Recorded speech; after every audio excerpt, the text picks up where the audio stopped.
Loving the forgotten.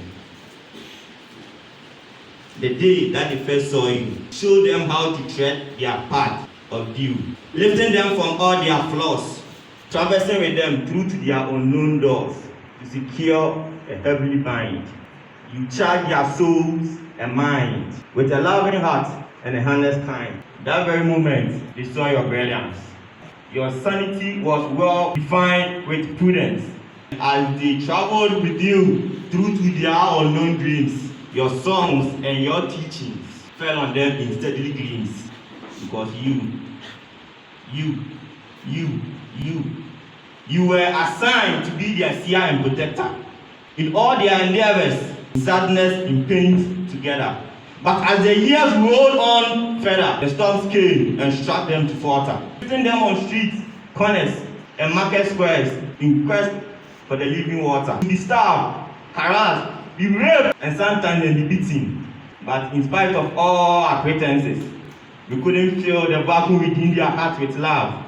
And now we are blaming them for their poor defenses, making them to yell for their Father above. Our poor behavior and attitude kick them from the church, making them to wonder in search whether they will get a place to perch. With this, we need to love the forgotten. Yes, we need to love the forgotten. Loving the forgotten is about remembering the young and old. Seeds that must be planted in them must grow up and bear fruit and not be get rotten. By inviting the backsliders, the outcasts back into the fold through cultures, loving them all and leaving nothing, lifting them and empowering them to be bold because they are Christ's first begotten. Minute for pause. Loving the forgotten is today's theme and the song of its chorus.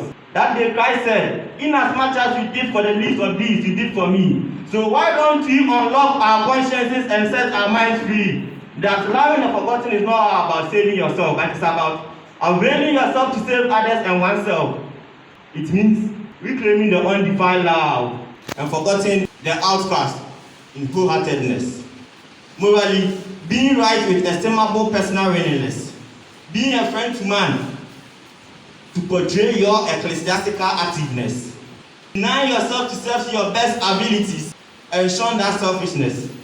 And then unifying friends and foes to hover the edge of consciousness.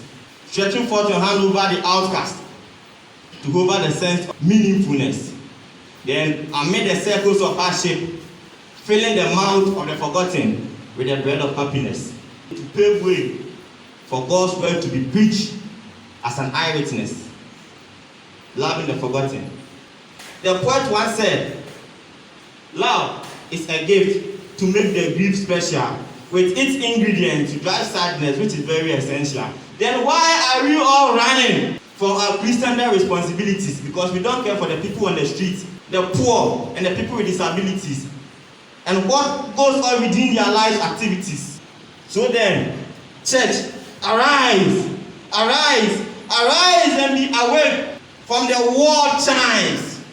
And stop tagging these people with crimes, because Satan is daring to devour them in these perilous times, putting them in this jurisdiction with distressful actions.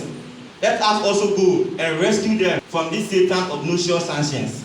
With massive support and anticipation, we all can safeguard their needs through contribution and donations. When we do this, they will fly over the shackles of Satan's spiritual lands and settle down in the confines of Christ's hands. And by the grace of God, loving the forgotten, this mission will be completed now. And when the trumpet is blown for us to go and settle down, we will all be caught high for the golden crown. Thank you.